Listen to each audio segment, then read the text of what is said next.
سيدنا محمد وعلى آل محمد كما صليت على إبراهيم وعلى آل إبراهيم إنك حميد مجيد.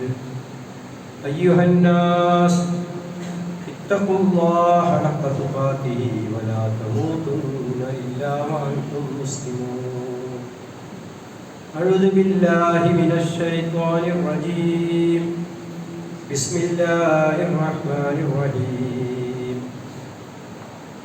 وما محمد إلا رسول قد خلت من قبله الرسل أفإن مات أو قتل انقلبتم على أعقابكم ومن ينقلب على عقبيه فلن يضر الله شيئا وسيجزي الله الشاكرين.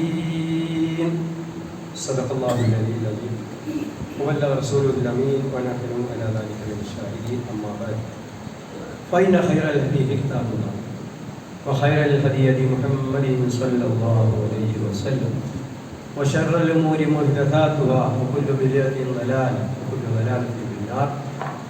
اللهم عليك توكلت وإليك أنيب حسبنا الله ونعم المولى ونعم الوكيل. ബഹുമാന്യരായ സത്യവിശ്വാസികളെ, സഹോദരങ്ങളെ, അല്ലാഹു സുബ്ഹാനഹു വ തആലയുടെ വിധിവിലക്കുകൾ സൂക്ഷിച്ച് അവൻ്റെ കൽപ്പനയ്ക്ക് വിധേയമായി ജീവിതം ചിട്ടപ്പെടുത്തി മുത്തഖികളായി ജീവിക്കണമെന്ന് എന്നെയും നിങ്ങളെയും ആദ്യമായി വസിയത്ത് ചെയ്യുകയാണ്, ഓർമ്മിപ്പിക്കുകയാണ്. അല്ലാഹു സുബ്ഹാനഹു വ തആല ഇഷ്ടപ്പെടുന്ന മുത്തഖികളുടെ കൂട്ടത്തിൽ ഉൾപ്പെടുത്തി നമ്മളെവരെയും അനുഗ്രഹിക്കുമാറാവട്ടെ. നാളെ സ്വർഗ്ഗലോകത്ത് കുടുംബസമേതം ഹാജരാക്കപ്പെടുന്ന ഭാഗ്യവാന്മാരിൽ അല്ലാഹു നമ്മളെ ഉൾപ്പെടുത്തി അനുഗ്രഹിക്കുമാറാവട്ടെ. സഹോദരന്മാർ, സംഭവ ബഹുലമായ ഒരു മാസത്തിലാണ് നമ്മൾ റബീഉൽ അവ്വൽ അതിൻ്റെ അവസാന ദിവസങ്ങളിലേക്ക് നീങ്ങുന്നത്. വളരെ പ്രധാനപ്പെട്ട 3 സംഭവങ്ങളാണ് ഈ സന്ദർഭത്തിൽ നമ്മൾ ഓർമ്മിപ്പിക്കുന്നതും പാഠം പഠിക്കാൻ ആവശ്യപ്പെടുന്നു. ഒന്ന്, നമുക്ക് ഏവർക്കും അറിയുന്നത് പോലെ നമ്മളേവരും നമ്മെക്കാളും നമ്മുടെ സമ്പത്തിനേക്കാളും മക്കളെക്കാളും സ്നേഹിക്കേണ്ട മുഹമ്മദ് മുസ്തഫ സല്ലല്ലാഹു അലൈഹി വസല്ലമയുടെ ജനനം നടന്ന മാസം.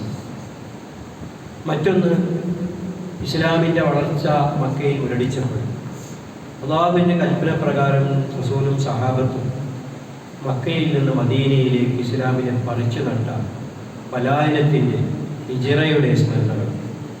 ഒരു റബീഉൽ അവ്വൽ 12-നാണ് റസൂൽ സ്വല്ലല്ലാഹു അലൈഹി വസല്ലമയും സിദ്ദീഖുൽ അക്ബറും മദീനയിലെത്തുന്നത്. വിശ്വാസികൾ പലരും നേരത്തെ കൂട്ടമായും ഒറ്റയായും അവിടെ എത്തിയിരുന്നു. ഒരു വർഷം മുമ്പ് തന്നെ റസൂൽ തിരുമേനി മദീനയിലേക്ക് അയച്ച മിസ്അബ് ബിൻ ഉമർ റളിയല്ലാഹുവിൻ്റെ ദഅവത്ത് കാരണമായി മദീനയിലെ ഓരോ വീട്ടിലും റസൂലിൻ്റെ ഹിജ്റയ്ക്ക് മുമ്പ് തന്നെ മുസ്ലിമായ ആളുകൾ ഇസ്ലാം അംഗീകരിച്ച ഉണ്ടായിരുന്നു. അഖബ ഉടമ്പടി പ്രകാരമാണ് ഹിജ്റ സംഭവിച്ചത്. ഹിജ്റ നമുക്ക് നൽകുന്ന പാഠം പ്ലാനിങ്ങും ആലോചനയും മുന്നൊരുക്കവും ഈ ദീനിൻ്റെ വളർച്ചയ്ക്ക് ആവശ്യമാണ്. ആവശ്യം വരുമ്പോൾ, പ്രയാസങ്ങൾ ഉണ്ടാകുമ്പോൾ, മറ്റൊരു നാട്ടിലേക്ക് നീങ്ങുമ്പോൾ അല്ലാഹു നിങ്ങൾക്ക് അവിടെ വെളിവ്, വിജയം, ആശ്വാസം നൽകും എന്ന സന്ദേശമാണ്. ഹിജ്റ അഥവാ പലായനം അവസാനിക്കുന്നില്ല. ലാ ഹിജ്റത ബഅദൽ ഫത്ഹ്, മക്കം ഫത്ഹിന് ശേഷം മക്കയിൽ നിന്ന് ഹിജ്റ ഇല്ല എന്ന് ശരിയാണെങ്കിലും ലോകത്തെന്നും അതിൻ്റെ വിവിധ രൂപങ്ങൾ കണ്ടുകൊണ്ടിരിക്കുന്നു. മൂന്നാമത്തെ, നമ്മളെ വല്ലാതെ ഓർമ്മിപ്പിക്കേണ്ട ഒരു സംഭവം, റസൂൽ സല്ലല്ലാഹു അലൈഹി വസല്ലമയുടെ ജനനം പോലെ തന്നെ അല്ലാഹുവിൻ്റെ തഖ്ദീർ അനുസരിച്ച് ഈ ലോകത്തിൽ നിന്നുള്ള തിരിച്ചുവിടിയും വഫാത്തും റസൂലിൻ്റെ പ്രിയപ്പെട്ട റസൂലിൻ്റെ മരണവും സംഭവിച്ചത് ഒരു റബീഉൽ അവ്വലിലാണ്. റബീഉൽ അവ്വൽ 12 തിങ്കളാഴ്ച. ജനനം ചരിത്രം അത്ര കൃത്യമായി രേഖപ്പെടുത്തുന്നില്ലെങ്കിലും സ്വാഭാവികമാണ്, അന്ന് പ്രവാചകനായിട്ടില്ല. മരണം സഹാബ കിറാം വളരെ കൃത്യമായി ഓരോ ദിവസങ്ങളും സംഭവങ്ങളും രേഖപ്പെടുത്തും.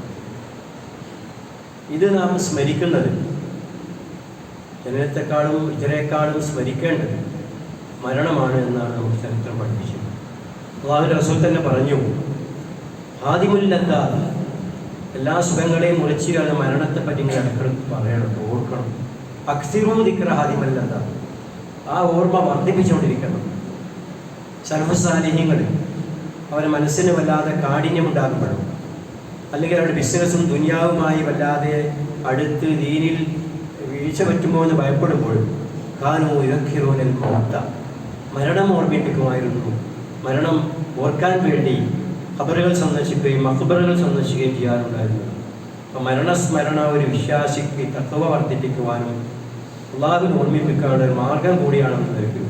ആയിരിക്കാം അധിക ഖതീബുമാർ പണ്ട് നടന്ന അറബി ഖുതുബകൾ പലതും കിതാബുകളിൽ രേഖപ്പെടുത്തപ്പെട്ടു. കിതാബിൻ്റെ ഏടുകൾ തന്നെ ഏറ്റവും പ്രസിദ്ധമായതാണല്ലോ ഈജിപ്തിലെ മഹാപണ്ഡിതനായിരുന്ന ഇബ്നു നബാത്തി എന്ന മഹാനായ ഖതീബിൻ്റെ ഖുതുബ. ഇന്നും നമ്മുടെ പല പള്ളികളും അതിനെ അവലംബിച്ചുകൊണ്ടാണെന്ന് പറഞ്ഞു. ആ ഖുതുബകൾ പരിശോധിക്കുമ്പോൾ റബീഉൽ അവ്വലിലെ ഖുതുബകളിൽ ഏറെ ചർച്ച ചെയ്യുന്നത് അല്ലാഹുവിൻ്റെ റസൂലിൻ്റെ വഫാത്ത്. എന്തുകൊണ്ട് എന്ന് ചോദിച്ചാൽ അതിനാണ് നമുക്ക് വിവരത്തുള്ളത്, ഗുണപാഠങ്ങൾ. ആ നിലയ്ക്ക് നമുക്ക് നാൾ വഴിയോ സംഭവങ്ങളോ അല്ല, റസൂലിൻ്റെ വഫാത്ത് നമുക്ക് നൽകുന്ന വസിയ്യത്ത്, പാഠം, ഉപദേശം എന്താണ് എന്ന് പരിശോധിക്കാനാണ് ഇന്ന് ഉദ്ദേശിക്കുന്നത്. റസൂൽ സല്ലല്ലാഹു അലൈഹി വസല്ലമ ഹിജ്റ 10 ദുൽഹജ്ജിൽ ഹജ്ജ് ഉംറയും നിർവഹിച്ചു. അവസാനത്തെ ഹജ്ജ് ഒരു ഹജ്ജ് നിർവഹിച്ചിട്ടുള്ളൂ, 4ാമത്തെ. ഈ സംഭവങ്ങളിൽ ഇടയ്ക്കിടയിൽ നടക്കുന്ന പ്രസംഗങ്ങളും ഉപദേശങ്ങളും സൂക്ഷിച്ചാൽ മനസ്സിലാവും അല്ലാഹു റസൂൽ തൻ്റെ റസൂലിൻ്റെ നിയോഗം പൂർത്തിയാക്കി തിരിച്ചു വിളിക്കാൻ തീരുമാനിച്ചിട്ടുണ്ട്. പല സംസാരങ്ങൾ കേൾക്കുമ്പോൾ ബുദ്ധിമാന്മാരായ സഹാബാക്കൾ കരയുന്നുണ്ട്. സിദ്ദീഖുൽ അക്ബറിനെ പോലത്തെ ആളുകൾ, അവർക്ക് കാര്യം പെട്ടെന്ന് കിട്ടുന്നുണ്ട്. ഉദാഹരണം, ലോകപ്രസിദ്ധമായ പ്രസംഗമാണല്ലോ അർഫായിലെ റസൂലുള്ളാഹിന്റെ പ്രസംഗം, ദുൽഹജ്ജ് 9 അർഫ മൈതാനിയിലെ പ്രസംഗം. അതിൽ പല കാര്യം പറയുന്ന കൂട്ടത്തിൽ ആവർത്തിച്ച് പറഞ്ഞൊരു കാര്യമുണ്ട്. അടുത്ത വർഷം നമ്മൾ ഇതുപോലെ കണ്ടുകൊള്ളണമെന്നില്ല, അടുത്ത വർഷം നമ്മൾ ഇതുപോലെ അർഫയിൽ കണ്ടുകൊള്ളണമെന്നില്ല. ഇതിൻ്റെ അർത്ഥം അല്ലാഹു തൻ്റെ വിയോഗം തീരുമാനിച്ചു, തിരിച്ചുവിടുമ്പോൾ വഫാത്ത് അടുത്തുണ്ട്. ഇത് കേൾക്കുമ്പോൾ പലരും കാര്യം മനസ്സിലാക്കുന്നില്ലെങ്കിലും ക്രാന്തദർശികളായ സിദ്ദീഖുൽ അക്ബറിനെ പോലുള്ള ആളുകൾ കരയാറുണ്ടായിരുന്നു. മറ്റൊരു സൂചനയാണ് ഇദാ ജാഅ നസ്റുല്ലാഹി വൽ ഫത്ഹ്, സൂറത്തുൽ നസ്റിന്റെ അവതരണം. ഈ സൂറത്ത് റസൂൽ തിരുമേനി പറഞ്ഞു എൻ്റെ വഫാത്തിൻ്റെ ലക്ഷണമാണ്. ലോകം ഇസ്ലാമിനെ കീഴ്പ്പെടുകയും വിജയം കൈവരിക്കുകയും മക്കം ഫത്ഹ് നടക്കുകയും യുദ്ധത്തിൽ വിധായി ശത്രുക്കളെ ഭയപ്പെടാതെ ലക്ഷ്യങ്ങൾക്ക് ഒരുമിച്ച് കൂടാവുന്ന ശാന്തി പുലരും ചെയ്തപ്പോൾ അള്ളാഹു എന്നെ എന്തിനു ചോദിച്ചാൽ അത് പൂർത്തിയായിരിക്കുന്നു എന്ന അർത്ഥത്തിൽ ഇവിടെ പ്രഖ്യാപിക്കുന്നത്. ഹജ്ജത്തുൽ വദാഇന് മുമ്പ് തന്നെ ഇറങ്ങിയ സൂക്ത ആയത്താണെങ്കിലും സൂറത്ത് മാഇദയിലെ ആദ്യ ഭാഗമായ അൽയൗമ അക്മൽതു ലക്കും ദീനക്കും വ അത്മംതു അലൈക്കും നിഅമതി വ റദീതു ലക്കുമുൽ ഇസ്ലാമ ദീന, ഇതും അവസാന ഖുതുബയിൽ ആവർത്തിക്കുന്നുണ്ട്. നിങ്ങൾക്ക് നിങ്ങളുടെ ദീനിനെ അല്ലാഹു പൂർത്തിയാക്കി തന്ന ദിവസമാണെന്ന്, നിങ്ങൾ ദീൻ പൂർത്തിയാക്കി എൻ്റെ അനുഗ്രഹത്തെ നിങ്ങൾക്ക് പൂർത്തിയാക്കി തന്നിരിക്കുന്നു, നിങ്ങൾക്ക് നാം ഇസ്ലാമിനെ ദീനായി അംഗീകരിച്ചിരിക്കുന്നു എന്ന പ്രഖ്യാപനം റിസാലത്തിൻ്റെ പൂർത്തീകരണവും റസൂൽ തിരുമേനിയുടെ വഫാത്തിൻ്റെ ലക്ഷണം. ഈ ഹജ്ജ് കഴിഞ്ഞ റസൂൽ മദീനയിൽ തിരിച്ചെത്തി. സഫർ മാസം റബീഉൽ അവ്വൽ ദുൽഹജ്ജിലാണ് ഹജ്ജ്. ഹിജ്റ 10-ാം വർഷം. ഹിജ്റ 11-ാം വർഷം മുഹറം സഫർ അവസാനത്തോടെ അല്ലാഹുവിൻ്റെ റസൂൽ ക്ഷീണിതനും രോഗബാധിതനുമായി മാറുകയും വളരെ കൃത്യമായ ഓരോ ദിവസങ്ങളും ചരിത്രം രേഖപ്പെടുത്തി. സഫർ അവസാന ദിവസം 28, 29 ഇതേ ദിവസം റസൂൽ സല്ലല്ലാഹു അലൈഹി വസല്ലം ഉഹദ് സന്ദർശിക്കുന്നു. ഉഹദ് മദീനയിൽ നിന്ന് ഒരു 4-3 കിലോമീറ്റർ അപ്പുറത്ത് ഉഹദ് മൈതാനം, ഉഹദ് മലയുടെ താഴ്വര ഒരു യുദ്ധം നടന്നപ്പോൾ അവിടെ ഷഹീദായ സഹാബാക്കൾ അവിടെ തന്നെയാണ് മറമാടി. 70ഓളം സഹാബാക്കൾ പ്രമുഖർ. നേരത്തെ റസൂൽ മദീനയിലൊക്കെ മിസ്അബ് റളിയല്ലാഹു അൻഹു ഉണ്ട്, അബ്ദുല്ലാഹിബ്നു ജഅഫർ റസൂലിൻ്റെ അമ്മ ഹംസ റളിയല്ലാഹു അൻഹു. അവിടെ പോയിട്ട് ആ ശുഹദാക്കൾക്ക് വേണ്ടി ദീർഘമായി പ്രാർത്ഥിക്കുന്നുണ്ട്. അവിടെ പറഞ്ഞൊരു വചനം ഇങ്ങനെയാണ്: നിങ്ങൾ മുൻഗാമികൾ, ഞാൻ നിങ്ങൾക്ക് പിന്നെ നിങ്ങളോടൊപ്പം ചേരാനിരിക്കും. അല്ലേ? അവിടെ ഒരു സാധാരണ വ്യത്യസ്തമായി ദീർഘമായി പ്രാർത്ഥിക്കുകയും ഒരു സന്ദർശിക്കും. തൊട്ടടുത്ത ദിവസം തന്നെ മദീനയുടെ പള്ളിയുടെ അടുത്ത് തന്നെയുള്ള ബഖീൽ സന്ദർശിക്കുക. ബഖീ ജന്നത്തുൽ ബഖീ എന്ന് പറയുന്ന മദീനയിലെ മഖ്ബറ പള്ളിയുടെ ചേർന്ന് തന്നെയാണ്. തിരുമേനി മദീനയിൽ എത്തിയത് മുതൽക്കുള്ള മുസ്ലിങ്ങളുടെ മഖ്ബറയാണ്. അള്ളാഹുവിൻ്റെ റസൂലിൻ്റെ നിരവധി പത്നിമാർ, അവസാനം വഫാത്തായ മദീന വഫാത്തായ ഇബ്രാഹിം എന്ന ശിശു ബാലൻ തുടങ്ങി ഉസ്മാൻ ഇബ്നു അഫ്ഫാൻ തുടങ്ങിയ ഒരുപാട് സഹാബാക്കളുടെ മഖ്ബറ ഇന്നും അവിടെയുണ്ട്. വിശാലമായ മഖ്ബറയാണ്. ഇന്നും മദീനയിൽ മയ്യത്ത് സംസ്കരിക്കപ്പെടുന്ന മയ്യത്തുകൾ അതിൻ്റെ ഒരു ഭാഗത്തിനാണ് മറവാണ്. അവിടെയും ദീർഘമായി പ്രാർത്ഥിക്കുന്നു, വസിയത്ത് പോലെ. ഇതൊക്കെ നമുക്ക് പാഠമാകുന്നത് നമുക്ക് ഏകദേശം വയസ്സ് 60 കഴിഞ്ഞു. നമ്മൾ ഈ ചരിത്രം പറഞ്ഞു പോകുമ്പോൾ നമ്മളെ എങ്ങനെ സ്വാധീനിക്കുന്നു എന്ന് ഞാൻ ചിന്തിക്കുന്നത്. നമ്മൾ മരണത്തിനുള്ള ഒരുക്കങ്ങൾ തുടങ്ങുകയും ഇണക്കങ്ങളും തർക്കങ്ങളും അവസാനിപ്പിക്കുകയും സ്വത്ത് കാര്യങ്ങളൊക്കെ ക്ലിയർ ആക്കുകയും എല്ലാവർക്കും ബാധകമാണെങ്കിലും അല്ലാഹു റസൂൽ 63-ാം വയസ്സിലാണ് ഈ വഫാത്താകുന്നത്. അപ്പോൾ ചെയ്ത കാര്യങ്ങളാണ് വ്യക്തമായൊരു വഴി കൊടുത്തിട്ട് അത് മരിക്കണമെന്ന് പറയുന്നില്ല, പക്ഷെ സൂചനകളാണ് നൽകുന്നത്. ഇത് റസൂൽ നടപ്പാക്കുക. പിന്നെ ഒരു ദിവസം സഫർ അവസാന ദിവസം ബഖീയിലെ ഒരു മയ്യത്ത് മറമാടാൻ റസൂൽ പങ്കെടുക്കുക. ആ മറമാടൽ കഴിഞ്ഞ് പള്ളിയിലേക്ക് മടങ്ങുമ്പോൾ പള്ളിയുടെ ചെറുത്തനാണ് റസൂലുള്ളാഹിന്റെ വീടും. വെയിലുണ്ടാവുന്നതോ ക്ഷീണം തോന്നുകയും ഫദ്ൽ ഇബ്നു അബ്ബാസ് ചെറുപ്പക്കാരനാണ്, അലി തുടങ്ങിയ ആളുകൾ താങ്ങിക്കൊണ്ടാണ് വീട്ടിലേക്ക്. അല്ലോ ഞാൻ ഇന്ന് എവിടെയാണ് എന്ന് ചോദിക്കുമ്പോൾ വിവിധ വീടുകളിൽ വിവിധ ഭാര്യമാരെന്താണ് വിശ്രമിക്കുന്നത്. മറ്റു ഭാര്യമാർക്ക് കാര്യം മനസ്സിലായി. അവരെല്ലാവരും ഏകോപിച്ച് തീരുമാനിച്ച് തിരുമേനിയുടെ ക്ഷീണം അല്ലെങ്കിൽ രോഗം സന്ദർഭത്തിൽ കഴിച്ചുകൂട്ടാൻ ആയിഷ റളിയല്ലാഹു അൻഹയുടെ വീട്ടിൽ. ഷാഹുവിൻ്റെ വീടെന്ന് പറഞ്ഞാൽ മദീന മുനവ്വറയുടെ പള്ളിയുടെ തൊട്ടടുത്ത് ഇമാമു നിൽക്കുന്നതിൻ്റെ ഇടഭാഗത്ത് ആണ്. അവിടാണ് ആ വഫാത്ത് സംഭവിക്കുന്നത്. പിന്നെ ദിവസങ്ങൾ ഓരോന്നും തിരുമേനിയുടെ ക്ഷീണം വർദ്ധിക്കുന്നതും അവസാനം പള്ളിയിലേക്ക് താങ്ങിക്കൊണ്ടുപോകുന്നതും പള്ളിയുടെ മിമ്പറിൽ ഇരുന്നുകൊണ്ട് ഖുതുബയല്ല ഇരുന്നുകൊണ്ട് ആളെ വിളിച്ചുകൂട്ടി ഞാനിതാ പറയാൻ പോകുന്നു, നിങ്ങൾ ശ്രദ്ധിക്കണമെന്ന് പറയുന്ന വസിയത്തുകളാണ് എന്ന് നാം ശ്രദ്ധയാക്കാൻ വേണ്ടി ഓർമ്മപ്പെടുത്തും. ഒരുപാട് ഷിയാറുകൾ അടയാളങ്ങൾ റസൂൽ കൊടുക്കുന്ന അള്ളാഹ് കൊടുക്കുന്നുണ്ട്. അവസാന റമദാനിൽ ലോകമെല്ലാം ഉണ്ടാകുന്നതിന് മുമ്പ് 10 റമദാനിൽ പതിവിൽ നിന്ന് വ്യത്യസ്തമായി 20 ദിവസം റസൂലുള്ളാഹി ഇത്തികാഫിരിക്കുകയാണ്. സാധാരണ അവസാനം 10 ദിവസമാണ് ഇരിക്കുന്നത്. മരണത്തിൻ്റെ തൊട്ടുള്ള റമദാനിൽ 20 ദിവസം ഇത്തികാഫിരിക്കുകയാണ്. മിമ്പറിൽ ഇരുന്നുകൊണ്ട് റസൂൽ പറഞ്ഞൊരു വചനം ഇങ്ങനെയാണ്. ഒന്ന് ആവർത്തിച്ച് വസിയത്ത് ചെയ്യണം. മരണത്തിന് തൊട്ട് മുമ്പ് പറഞ്ഞാൽ ലഅനല്ലാഹുൽ യഹൂദ വന്നസാറ. നമ്മുടെ മുൻഗാമികൾ തൊട്ട് മുമ്പുള്ള 2 ഉമ്മത്തുകളാണ്. ഒന്ന് നസാറ, മറ്റൊന്ന് യഹൂദ്, ജൂതന്മാർ, ക്രിസ്ത്യാനികൾ. അവരന്ന് ശപിച്ചുപോയി, അവരന്ന് ശപിച്ചിരിക്കുന്നു. കാരണം ഇത്തഖദു ഖുബൂറ അംബിയാഇഹിം മസാജിദ. അവർ പ്രവാചകന്മാരുടെ ഖബറുകളെ ആരാധനാ കേന്ദ്രങ്ങളാക്കി കളഞ്ഞു. ലാ തത്തഖിദു ഖബരി വസനൻ.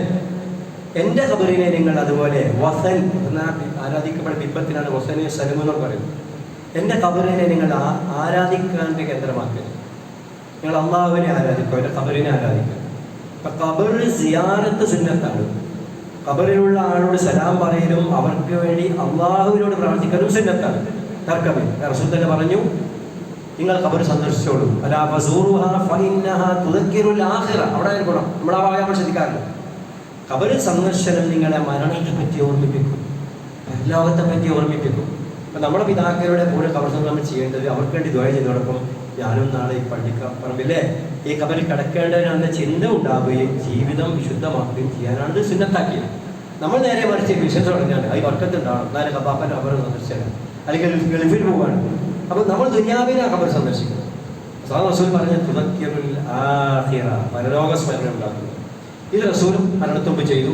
ഉഹദ് സന്ദർശിച്ചു, ദർത്തുൽ ബഖീ സന്ദർശിച്ചു. ഈ സഫർ 28-നാണ് ഹിജ്റ 11 രോഗം ആരംഭിക്കുന്നത്. പിന്നെ 13-ഓ 16-ഓ ദിവസമാണ് റസൂൽ ജീവിച്ചിരിക്കുന്നത്. ആ രോഗബാധിതനാശം രോഗബാധ തുടങ്ങുന്നത് ഈ ബഖീയിലെ മഖബറ കഴിഞ്ഞ് വരുമ്പോഴാണ്. ഈ റബീഉൽ അവ്വൽ 7 അങ്ങനെ ഓരോ ദിവസവും ക്ഷീണിതനാകുന്നുണ്ട്, എങ്കിൽ നമസ്കാരത്തിൽ പങ്കെടുക്കുന്നുണ്ട്, താങ്ങി പിടിച്ചും പോകുന്നുണ്ട്. റബീഉൽ അവ്വൽ 7-ന് മരണത്തിൻ്റെ ഒരു ബുധനാഴ്ചയാണ്, തിങ്കളാഴ്ചയാണ് മരിക്കുന്നത്. 5 ദിവസം മുമ്പ് ഇഷ്തദ്ദൽ ഹുമ്മ, രോഗം വല്ലാതെ കഠിനമായി, പനി കഠിനമായി. ഫാത്തിമ റളിയല്ലാഹു അൻഹ പ്രിയപ്പെട്ട പുന്നാര മോൾ റസൂലുള്ളാഹിന്റെ ക്ഷീണം പനിയും കണ്ട് വല്ലാതെ വിഷമിച്ച് പറയുന്നുണ്ട്, വാ അബത്താ, എൻ്റെ ഉപ്പ, വാ ഖർബ അബത്ത, ഉപ്പയുടെ വേദന ഇതൊക്കെ വിലപിക്കുന്നുണ്ട്. അവർക്ക് ശൈലിയാണ്. റസൂൽ തിരുത്തുന്നുണ്ട്, മോളെ എൻ്റെ ഉപ്പയുടെ വേദന കൂടുതൽ നീളുകയില്ല, അത് അല്ലാഹുവിലേക്ക് തീരുമാനിച്ചിരിക്കുന്നു, അവസാനിക്കാൻ പോകുന്നു എന്ന മരണസൂചന, മരണമാണില്ല വർത്തമാനങ്ങളെല്ലാം. ഈ സന്ദർഭത്തിൽ താങ്ങിപ്പിടിച്ച് പള്ളിയിൽ ഹാജരാകുന്നുണ്ട്. തീരെ പോകാൻ കഴിയാതെ വട്ടപ്പോൾ സിദ്ദീഖുൽ അക്ബർ അബൂബക്കർ സിദ്ദീഖിനോട് നമസ്കരിക്കാൻ കൽപ്പിക്കുന്നുണ്ട്. ഇത് ആയിഷയോടാണ് പറയുന്നത്, അബൂബക്കർ നമസ്കരിക്കാൻ. ആയിഷ അവിടെ ഇടപെടുന്നുണ്ട്. സൂര്യ അബൂബക്കർ മൃദുല ഹൃദയനാണ്, നിങ്ങൾ നിസ്കരിച്ച മിഹ്റാബിൽ നിസ്കരിക്കുമ്പോൾ വിങ്ങിപ്പോകും, ഖുർആൻ പാരായണം ചെയ്യുമ്പോൾ പരലോകം പുറത്ത് കരഞ്ഞു പോകും, നിസ്കാരം പൂർത്തിയാക്കുമ്പോൾ ഭയപ്പെടുന്നു എന്ന് സ്വന്തം അഭിപ്രായം പറയുന്നുണ്ട്. അപ്പോൾ റസൂൽ ആവർത്തിച്ച് പറയാം, അല്ല ആയിഷ, നിങ്ങൾ പെണ്ണുങ്ങൾ അങ്ങനെയൊക്കെ റസൂലുള്ളാഹി തമാശ പറയുന്നില്ല, നിങ്ങൾ യൂസുഫിൻ്റെ വർഗമാണെന്നൊക്കെ പറയുന്നു, സുലൈഖ എന്നൊക്കെ അങ്ങനെ കൽപ്പിക്കുന്നു. അപ്പോൾ നമസ്കരിക്കുന്നുണ്ട് പല ഘട്ടങ്ങളിൽ. ഒരു ഘട്ടത്തിൽ റസൂൽ ഒരു സുബൈ മരിക്കുന്ന അന്ന് സുബൈ അല്പം ആശ്വാസം തോന്നി. തൻ്റെ വീടെന്ന് പറയുമ്പോൾ പള്ളിയുടെ ചെരുവാണ് മനസ്സിലാക്കുന്നത്, വലിയ ചുമരും ബിൽഡിങ്ങൊന്നുമല്ല. അതിൻ്റെ കർട്ടൻ നീക്കി സിദ്ദീഖുൽ അക്ബറിൻ്റെ നേതൃത്വത്തിൽ ഉമ്മത്ത് മുസ്ലിമ സമാധാനമായി ഐക്യത്തോടെ ഭിന്നതയിൽ നമസ്കരിക്കണ്ട് സംതൃപ്തി ഉൾപ്പെടുന്നതും പുഞ്ചിരിക്കുന്നുമുണ്ട്. ഈ കർട്ടൻ നീക്കി നോക്കുന്നതിൽ ശ്രദ്ധയിൽപ്പെട്ട സഹാബാക്കൾ സന്തോഷിക്കുന്നുണ്ട്. അല്ലാഹു റസൂൽ സുഖമായി തിരിച്ചു നമസ്കരിക്കാൻ. മറ്റൊരു ഘട്ടത്തിൽ റസൂൽ അതുപോലെ വന്നു, സിദ്ദീഖ് നമസ്കരിച്ചുകൊണ്ടിരിക്കുകയാണ്. താങ്ങി പിടിച്ച് റസൂൽ ഇമാമായ അബൂബക്കർ ഇടഭാഗത്ത് ഇരുത്തുന്നുണ്ട്. അപ്പോൾ അബൂബക്കർ വല്ലാതെ വികാരപരിതനാകുന്നുണ്ട്. ഞാൻ റസൂലിൻ്റെ ഇമാമ നിൽക്കുന്നു. റസൂൽ ആംഗ്യം കാണിക്കാം തുടരാൻ, അല്ലാതെ പിന്മാറി റസൂൽ ഇമാമത്തേക്കല്ലേ ചെയ്യും. ഒരുപാട് വികാര നിർഭരമായ രംഗങ്ങൾക്ക് അവസാനം നമുക്ക് ചുരുക്കി പറയാം. നമ്മളിതിലെ ഗുണപാഠമാണ് നോക്കുന്നത്, ചരിത്ര സംഭവമാണ്. വീലവൻ 12 തിങ്കളാഴ്ച സുബൈ അല്പം ആശ്വാസമായി.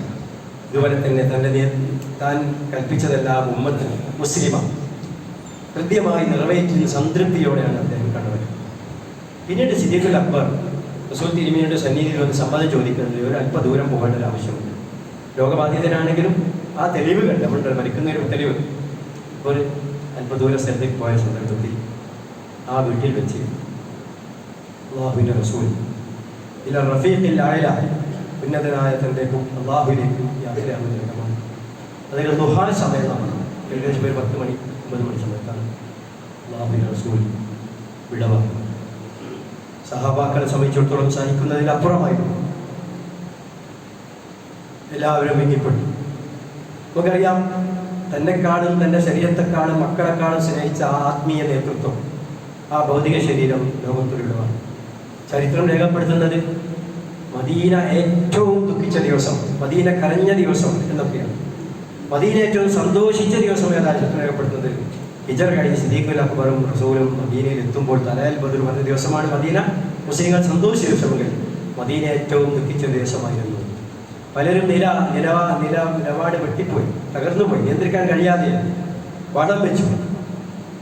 ഉമർ റളിയല്ലാഹു നമുക്കറിയാം, സിദ്ദീഖുൽ അക്ബറിനേക്കാൾ അല്പം ഒരു പ്രതികരിശേഷിയുള്ള, പെട്ടെന്ന് പ്രതികരിക്കുന്ന അദ്ദേഹം ഉറക്കെ പറയാൻ തുടങ്ങി. ആളുകൾ കൂടി റസൂൽ വഫാത്തായി എന്ന് അവർക്ക് അംഗീകരിക്കാൻ കഴിയുന്നില്ല. അതിന് ഒരുപാട് സംഭവം നടക്കുന്നുണ്ട് ആ ദിവസം തന്നെ. അവസാന നിമിഷം റസൂൽ സ്വല്ലല്ലാഹു അലൈഹി വസല്ലം തൻ്റെ പ്രിയ പുത്രി ഫാത്തിമ റളിയല്ലാഹു വിളിച്ച് ചെവിയിലൊരു സ്വകാര്യം പറയുന്നത്. വലത്തെ ചെവിയിൽ സ്വകാര്യം പറഞ്ഞു, ഫാത്തിമ ചിരിച്ചു. ഇടത്തെ ചെവിയിൽ സ്വകാര്യം പറഞ്ഞു, ഫാത്തിമ വല്ലാതെ കരഞ്ഞു. എന്താണ് രഹസ്യം അന്ന് പറയുന്നില്ല. പിന്നീട് റസൂൽ വഫാത്തിന്റെ വർഷങ്ങൾക്ക് ശേഷം പലരും കുത്തി ചോദിച്ചപ്പോൾ മാത്രം ഫാത്തിമ പറയുന്നുണ്ട്, എൻ്റെ ചെവിയിൽ പറഞ്ഞിരുന്ന സ്വകാര്യം ഫാത്തിമ സ്വർഗത്തിൽ ഉമ്മത്തു മുസ്ലിമത്തിൻ്റെ മുസ്ലിം വനിതകളുടെ നേതാവ് ഫാത്തിമ നീയായിരിക്കും, ഞാൻ അതീവ സന്തോഷിച്ചു. പിന്നെ പറഞ്ഞത് അള്ളാഹുവിനെ തിരിച്ചു വിളിക്കാൻ സമയമായി എന്ന മരണ സൂചനയായിരുന്നു. അതിന് ഞാൻ വല്ലാതെ വിലപിച്ചു പോയി. ഏതായാലും ആ വഫാത്ത് സംഭവിച്ച ഉടനെ സ്വാഭാവികമായും വിശ്വാസികൾ വല്ലാതെ വിഷമിച്ചു. പറഞ്ഞുവല്ലോ, അബൂബക്കർ സിദ്ദീഖ് അവിടെ സ്ഥലത്തില്ല. റളിയല്ലാഹുവിന്റെ രംഗം കൈയടക്കി പറയാണ്, അല്ലാഹുവിന്റെ മുഹമ്മദ് റസൂൽ മുഹമ്മദ് സ്വല്ലല്ലാഹു അലൈഹി വസല്ലം മരിച്ചു എന്ന് പറയാൻ ഉൾക്കൊള്ളാൻ കഴിയാതെ അദ്ദേഹം പറഞ്ഞു പോവുകയാണ്, മൻ ഖാല, ആരെങ്കിലും മുഹമ്മദ് മരിച്ചു എന്ന് പറഞ്ഞാൽ ഞാൻ അവൻ്റെ തലയെടുക്കും. ഊരിപ്പിടിച്ച വാളുമായി വല്ലാതെ നിയന്ത്രണ വിധേയമാവാൻ അദ്ദേഹം പ്രവർത്തിക്കുകയാണ്. പലരും കൂടി കൂട്ടം നിങ്ങൾ സംസാരിച്ചുകൊണ്ടിരിക്കുക.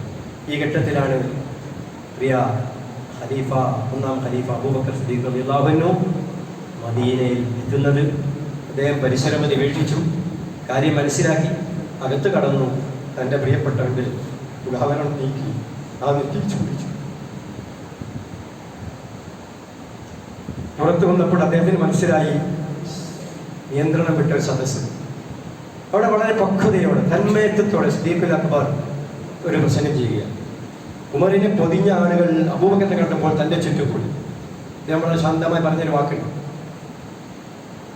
മൻ കാന യഅ്ബുദു മുഹമ്മദൻ ഫഇന്ന മുഹമ്മദൻ ഖദ് മാത വമൻ കാന യഅ്ബുദു അല്ലാഹ ഫഇന്ന അല്ലാഹ ഹയ്യുൻ ലാ യമൂത്.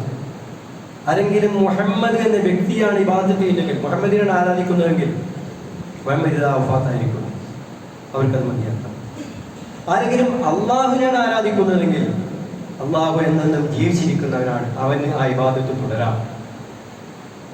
സുബോധമുള്ള സഹാബാക്കൾ, നിയന്ത്രണം വിട്ട ആളുകൾ പക്വതയിലേക്ക് തിരിച്ചു. പിന്നെ അദ്ദേഹം ഒരു ആയത്തോന്നുകയാണ്. ആയത്ത് നേരത്തെ മുസ്ലിമിനുള്ളതാണ്, പറഞ്ഞതല്ല. സൂറത്ത് ആൽ ഇംറാനിലെ 144 അതിങ്ങനെയാണ്: വമാ മുഹമ്മദുൻ ഇല്ലാ റസൂലുൻ ഖദ് ഖലത് മിൻ ഖബ്ലിഹി റുസുൽ. മുഹമ്മദ് ഒരു പ്രവാചകൻ മാത്രമാണ്. അദ്ദേഹത്തിന് മുമ്പ് ഒരുപാട് പ്രവാചകന്മാർ കഴിഞ്ഞുപോയി. മനുഷ്യപ്രവാചകനാണ്, ബശറാണ്, മലക്കല്ല, ജിന്നല്ല. മുമ്പും ഒരുപാട് പ്രവാചകന്മാർ തിരിച്ചു പോയിട്ടുണ്ട്, മരിച്ചു പോയിട്ടുണ്ട്. അതുകൊണ്ട് അദ്ദേഹം മരിക്കട്ടെ, അതെല്ലാം വധിക്കപ്പെടട്ടെ, അങ്ങനെ സംഭവിക്കാറ്. എത്രയോ പ്രവാചകന്മാർ ശത്രുക്കൾ വധിച്ചിട്ടുണ്ട്. അദ്ദേഹം സ്വാഭാവിക മരണം വരിച്ചാലും അഥവാ വധിക്കപ്പെട്ടാലും ഇൻകലബത്തും മലാഴ്ക്കാബിക്കും, നിങ്ങളുടെ വിശ്വാസത്തിൽ നിന്നെല്ലാം പിന്തിരിഞ്ഞ് ചിതറുകയാണ് വേണ്ടത്, അല്ലെങ്കിൽ ആ പ്രവാചകൻ പഠിപ്പിച്ച ആദർശത്തിൽ ഉറച്ചു നിൽക്കുകയാണ് വേണ്ടത്? ചോദ്യമാണ് ഖുർആൻ. ഇൻകലബത്തും മലാഴ്ക്കാബിക്കും, നിങ്ങൾ പിന്തിരിയാണ് വേണ്ടത്.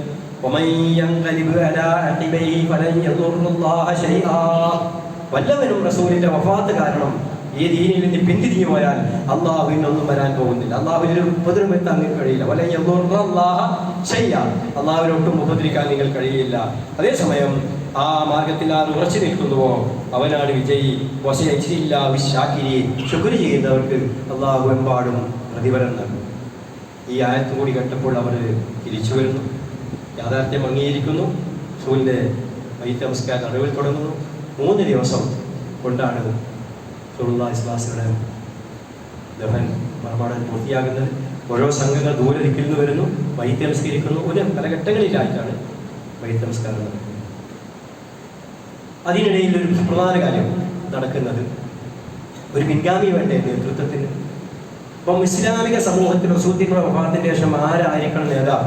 ആ നേതാവിന് ഇസ്ലാമിക സംജ്ഞയാണ് ഖലീഫ എന്ന് പറയുന്നത്. പിൻഗാമി അല്ലെങ്കിൽ പ്രതിനിധി എന്നാണ് വാക്കിൻ്റെ അർത്ഥം. സഹബാക്കൾ യോഗം ചേർന്നു മദീന പള്ളിയുടെ ഇപ്പോഴത്തെ കിഴക്ക് പടിഞ്ഞാറ് ഭാഗത്തുള്ള ഒരു തോട്ടത്തിലാണ്. ഇന്നും ആ തോട്ടം അവശിഷ്ടങ്ങൾ കുറച്ചവിടെ ബാക്കിയുണ്ട്. കുറേ കാലം ശരി ഗവൺമെൻറ് ഒരു ചരിത്ര സ്മാരകം നിലനിർത്തിയിരുന്നു. ഇപ്പോൾ പള്ളി വിപുലീകരണത്തിൽ ഏറെ കൊണ്ടുള്ള മരങ്ങളൊക്കെ അവിടെ ചില മരം ഉണ്ടായിരുന്ന തോട്ടമാണ്.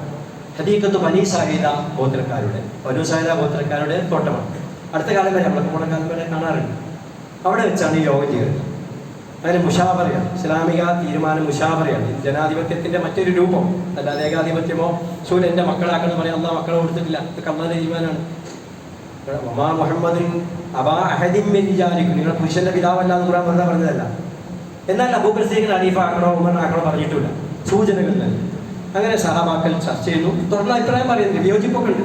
അൻസാരികളിൽ നിന്ന് വേണം ഖലീഫ, അല്ല മുഹാജികളിൽ നിന്ന് വേണം. മുഹാജിർ മക്കത്ത് പോയവരാണ്, അൻസാരികൾ മദീനത്തെ നേരത്തിൽ സഹായിച്ച ആളുകളാണ്. എന്റെ ഗോത്രത്തിൽ നിന്ന് വേണം, ഇതൊക്കെ വാദം വരുന്നുണ്ട്. അവസാനം ആ ചർച്ച സമാപിക്കുന്നത് ഉമർ റളിയല്ലാഹു അൻഹു തുടങ്ങിയ ആളുകൾ, അബ്ദുറഹ്മാൻ ഇബ്നു ഔഫ് തുടങ്ങിയ വിവേകബുദ്ധിയുള്ള പണ്ഡിതം സഹബാക്കളിൽ ഓരോ ഉദാഹരണങ്ങളും തെളിവുകളും ധരിക്കാൻ അള്ളാഹുവിന്റെ റസൂലിന്റെ കൂടെ ഹിജ്റ പോകാൻ അന്ന് തീരുമാനിച്ചത് ആരെയാണ്? സുഖമില്ലാതെ വന്നപ്പോൾ നമസ്കാരത്തിന് നേതൃത്വം നൽകിയാൻ ആരെയാണ് ചുമതലപ്പെട്ടത്? അബൂബക്കർ സിദ്ദീഖ്. ഇങ്ങനെ ഒരു നമസ്കാരത്തിന് ഇമാമിക്കാരൻ ചെറിയ സംഗതിയല്ല ഇസ്ലാമിൽ, അതിന് നേതൃത്വവും ഒരു സ്ഥാനവുമാണ്. ഇതെല്ലാം എടുത്തു ഓതിയപ്പോൾ ആർക്കൊന്നും പറയാനുണ്ടായില്ല. അങ്ങനെ ഏകകണ്ഠമായ ഐക്യകണ്ഠ്യേന ദീഖുൽ അക്ബർ ഖലീഫയായി തെരഞ്ഞെടുക്കപ്പെട്ടു. ഇത് നമുക്ക് ചരിത്രം കേൾക്കുന്നതിനുപരി എന്ത് ഇബറത്ത്, എന്ത് ഗുണപാഠമാണ് നമുക്ക് നൽകുന്നത് എന്ന് ഓർക്കുന്നു. ഞാൻ പറഞ്ഞു, സുഖമില്ലാന്ന് റസൂൽ ആവർത്തിച്ച് പറഞ്ഞൊരു വസിയത്താണ്. ഹംദു സലാത്തിന് ശേഷം നിങ്ങൾ ജൂതന്മാരെ ക്രിസ്ത്യാനികളെ പോലെ പിന്തുടരരുത്, എൻ്റെ സുന്നത്തിനെ പിന്തുടരണം, ഖുർആനെ പിന്തുടരണം, എന്നാൽ നിങ്ങൾ വിജയിക്കും അല്ലെങ്കിൽ തകർന്നു പോകും. പിന്നെ ഞാൻ നിങ്ങളീ ഭയപ്പെടുന്നത് ഷിർക്കില്ലാതെയായി, മക്ക മദീന യുദ്ധമാണ്. ഈ ഷിർക്ക് അല്ലെങ്കിൽ ബിംബാരാധന അതുപോലെ തിരിച്ചൊന്നും എനിക്ക് ഭയമില്ല. ലാഹാഫ്, ഞാൻ പേടിക്കുന്നില്ല. പക്ഷെ ഞാൻ പേടിക്കുന്നത് എൻ്റെ ഉമ്മത്ത് സമ്പത്തിൻ്റെ മുമ്പിൽ മുഖം കുത്തി വീഴുമോ എന്നതും പരസ്പരം ഭിന്നിക്കുമോ എന്ന് ഞാൻ ഭയപ്പെടുന്നു. നിങ്ങൾ ഭിന്നിക്കരുത് എന്ന വലിയൊരു വസിയത്താണ്. മറ്റേ ഖബറാരാധനയും ഷിർക്കും വരാൻ പാടില്ല എന്ന വസിയത്താണ്. പിന്നൊന്ന് റസൂൽ വാക്കിയതാണ് സഹീകരിക്കുന്നത്, അസ്സലാ അസ്സലാ വമാ മലക്കത്ത് അയ്മാനുക്കും. റസൂലിനോട് ഉപ്പുണ്ടെന്ന് പ്രസംഗിച്ചാൽ പോരാ, പ്രകടിപ്പിച്ചാൽ പോരാ, അതേപോലെ നടപ്പിലാക്കണം. മരണസമയത്ത് അവസാന വാക്കായി ചരിത്രം രേഖപ്പെടുത്തിയത് അസ്സലാ, എൻ്റെ ഉമ്മ സമൂഹമേ നമസ്കാരങ്ങൾ മുറുകെ പിടിക്കണം. അതുപോയാലെല്ലാം പോയി. അള്ളാഹുമായിട്ടുള്ള പാശമാണ് ഇബാദത്ത്. അത് കുറേ ചൂടിപ്പോയി ഇഴകൾ തിരിഞ്ഞുണ്ടാക്കിയതാണ്. ഓരോ പിഴ അറ്റവും സക്കാത്ത് പോവും, സൗബ് പോവും, ഹജ്ജ് പോവും. അവസാനം നിലക്കുന്നത് നമസ്കാരമാണ്. അത് അടിമയും ഉടമയും ബന്ധമാണ്. ആ കാര്യം അറ്റുപോയാൽ നിങ്ങൾ നശിച്ചു പോകും, നരകത്തിലേക്കാണ് പതിക്കുന്നത്. ഇന്ന് നേരത്തെ പറഞ്ഞു വെച്ചിട്ടുണ്ട്. അത് നടപ്പ അസ്സലാ അസ്സലാ, നിങ്ങൾ നമസ്കാരം ശ്രദ്ധിക്കണം. ആ കൂട്ടത്തിൽ പറഞ്ഞൊരു വാക്കാണ് വമാ മലക്കത്ത് അയ്മാനുക്കും, നിങ്ങളുടെ കീഴിലുള്ളവരുടെ കാര്യം ശ്രദ്ധിക്കണം. അത് അടിമയാണെങ്കിൽ അതും ഇവർത്താണ് അവസാനിച്ചുകൊണ്ടിരിക്കുക. നിങ്ങളെ ഭാര്യമാരോടും മാന്യമായി പെരുമാറും. വാ മലക്കത്ത് അയ്മാനും, നമ്മുടെ കീഴിലുള്ള ജീവനക്കാർ അത് ആരാവട്ടെ, നമ്മളുടെ സംരക്ഷണത്തിൽ കഴിയുന്ന മക്കള്, ഭാര്യമാര്, അടിമകള്, ഉദ്യോഗസ്ഥന്മാർ ആരാണ്, അവരോട് മാന്യമായി പെരുമാറണമെന്ന മനുഷ്യാവകാശത്തിന്റെ അടിമത്യ വിരുദ്ധതയുടെ ശക്തമായ വസിയത്ത് നൽകിയാണ് അല്ലാഹു റസൂൽ വഫാത്ത്. പ്രിയമുള്ളവരെ, നമ്മൾ ഈ ചരിത്രം കേൾക്കുമ്പോൾ, റബീഉൽ അവ്വൽ കഴിഞ്ഞു പോകുമ്പോൾ നമ്മളിൽ ഉണ്ടാവേണ്ട ഗുണപാഠങ്ങൾ ഒന്ന്, അല്ലാഹു റസൂൽ എന്തൊരു കാര്യം മുന്നറിയിപ്പ് നൽകിയോ, ഒരു ഭീഷണി നൽകിയോ അതിൽ വിട്ടു നിൽക്കുകയും ഏതൊരു കാര്യം സന്തോഷ വാർത്ത അറിയിച്ചോ, സൽക്കർമ്മങ്ങളെ പറ്റി പറഞ്ഞോ, അത് വർദ്ധിപ്പിക്കാൻ ശ്രമിക്കുക. അല്ലാഹു സുബ്ഹാനഹു വ തആല അവന്റെ യഥാർത്ഥ ദാസന്മാരെ ഉൾപ്പെടുത്തി ആ പ്രവാചകന്റെ സുന്നത്ത് അതേപടി പിൻപറ്റുന്ന മുത്തഖീങ്ങൾ ഉൾപ്പെടുത്തി നമ്മളെല്ലാവരെയും അനുഗ്രഹിക്കുമാറാവട്ടെ. ആ പ്രവാചകൻ നാം കാണിക്കുന്ന സ്നേഹം, ആ വസിയത്ത് നടപ്പിലാക്കിക്കൊണ്ട് ആ ജീവിതമാർഗം കാര്യമായി തന്റെ ജീവിതത്തിൽ പകർത്തിക്കൊണ്ട് ഹറാമും ഹലാലും സൂക്ഷിച്ചുകൊണ്ട് ജീവിക്കുക എന്നതാണ് അല്ലാഹു സുബ്ഹാനഹു വ തആല ഹറാമും ഹലാലും സൂക്ഷിക്കുന്ന മുത്തഖീങ്ങളിൽ, സാലിഹ്യങ്ങളിൽ, മുഖ്ലിസീങ്ങളിൽ, മുവഹ്ഹിദുകളിൽ ഉൾപ്പെടുത്തി നമ്മളെ ഒരു അനുഗ്രഹിക്കുമാറാവട്ടെ. നമ്മൾ അറിഞ്ഞും അറിയാതെയും ചെയ്തു പറ്റുന്ന തെറ്റുകുറ്റങ്ങൾ അല്ലാഹു കുറച്ച് മാപ്പാക്കി തരുമാറാവട്ടെ. ഈമാനോടെ ജീവിച്ച് ഈമാനോടെ തന്നെ മരിക്കുവാൻ നാഥ, നീ ഞങ്ങൾക്ക് തൗഫീഖ് അനുഗ്രഹിക്കണേ റബ്ബേ.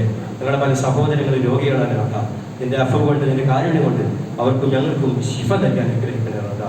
ഞങ്ങൾ മരിച്ചവർ മഹാന്മാർ മാതാപിതാക്കൾ റബ്ബേ, നീ അവരെ അനുഗ്രഹിക്കുകയും അവരെ ഈ ഞങ്ങളെയും നാളെ അവൻ്റെ ജന്നാത്തിൻ അഴിവിൽ ഒരുമിച്ച് കൂട്ടി അനുഗ്രഹിക്കണേ.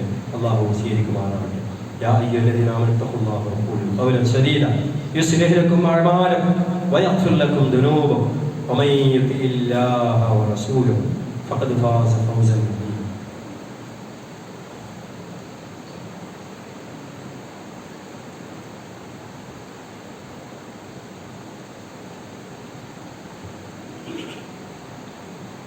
ഇന്നൽ ഹംദലില്ലാഹ് الذي هدانا لهذا وما كنا لنهتدي لولا أن هدانا الله. اللهم صل على محمد وعلى آل محمد كما صليت على إبراهيم وعلى آل إبراهيم وبارك على محمد وعلى آل محمد كما باركت على إبراهيم وعلى آل إبراهيم إنك حميد مجيد.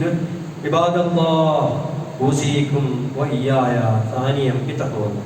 إن الله وملائكته يصلون على النبي يا أيها الذين آمنوا صلوا عليه وسلموا تسليما. اللهم صل على محمد وعلى آل محمد وعلى من اتبعهم بإحسان إلى يوم الدين. اللهم ارضنا الشرف الخلفاء الراشدين ثم أبو بكر الصديق وعمر الفاروق وعثمان ذو النورين وعلي بن أبي طالب رضي الله عنه وعن بقية أصحاب رسولك أجمعين. اللهم اغفر للمؤمنين والمؤمنات والمسلمين والمسلمات الأحياء منهم والأموات إنك مجيب الدعوات يا قاضي الحاجات. اللهم أجرنا من النار، اللهم أجرنا من النار، اللهم أجرنا من النار. اللهم لا تشغل خلقنا بالنار ولا تجعلنا من خطب النار. اللهم أعز الإسلام والمسلمين وأذل الشرك والمشركين.